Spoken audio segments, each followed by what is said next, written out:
মাদক পাচারের দায়ে সৌদি আরবের ৩ সরকারি সংস্থার ৯ কর্মকর্তাকে গ্রেফতারের খবর দিয়েছে দেশটির স্বরাষ্ট্র মন্ত্রণালয়।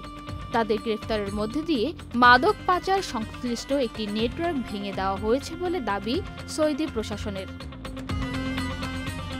১৪ নভেম্বর বৃহস্পতিবার সৌদি গ্যাজেটের এক প্রতিবেদনে বলা হয়, গ্রেফতারকৃতরা আল জাউফ আন্তর্জাতিক বিমানবন্দর দিয়ে মাদক পাচার করতেন।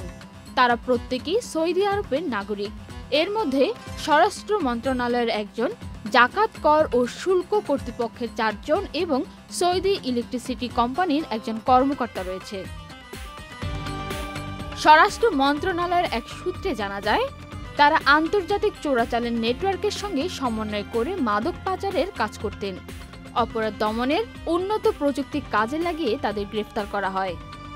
প্রাথমিক তদন্ত অনুসারে জানা যায়, তারা মাদক পাচারের জন্য এক ব্যাগ ব্যবহার করতেন, যা সাধারণত বিমানবন্দরে যাচাই করা হয় না। তারা সেসব ব্যাগ বিমানবন্দর থেকে বের করে বিভিন্ন অঞ্চলে পাঠাতেন। সূত্রে জানা যায়, তারা শুধু বিদেশ থেকে মাদক আনার কাজে জড়িত ছিল না, বরং সেগুলো প্রশাসনের নজর এড়িয়ে দেশের বিভিন্ন গোপন স্থানে রক্ষণাবেক্ষণের কাজও করতেন। পান্না আক্তার, চ্যানেল আই।